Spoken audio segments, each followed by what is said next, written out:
Nos distanciamos 50 metros, ¿vale? Vale.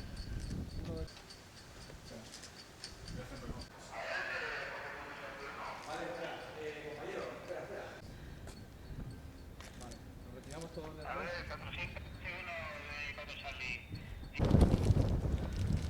Ya está poniendo ahí la cosa.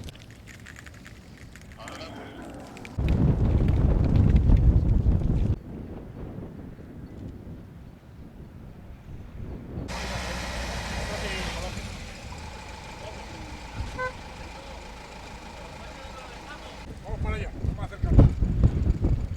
Búscalo. Venga. Muy bien.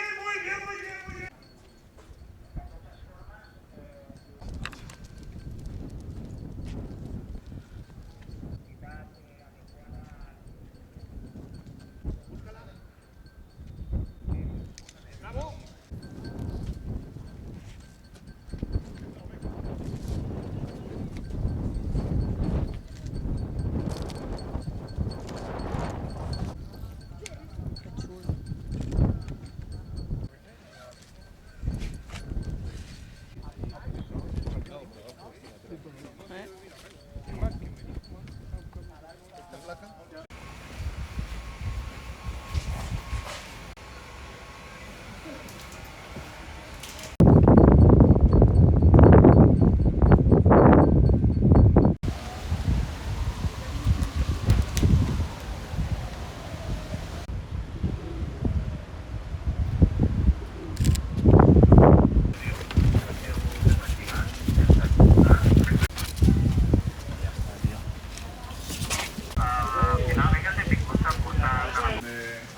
De hoy hacemos un repaso muy breve por los principales hitos de una explosión aproximadamente en una autoridad portuaria. Se le da credibilidad porque todo parece. Esta información al oficial de protección del puerto.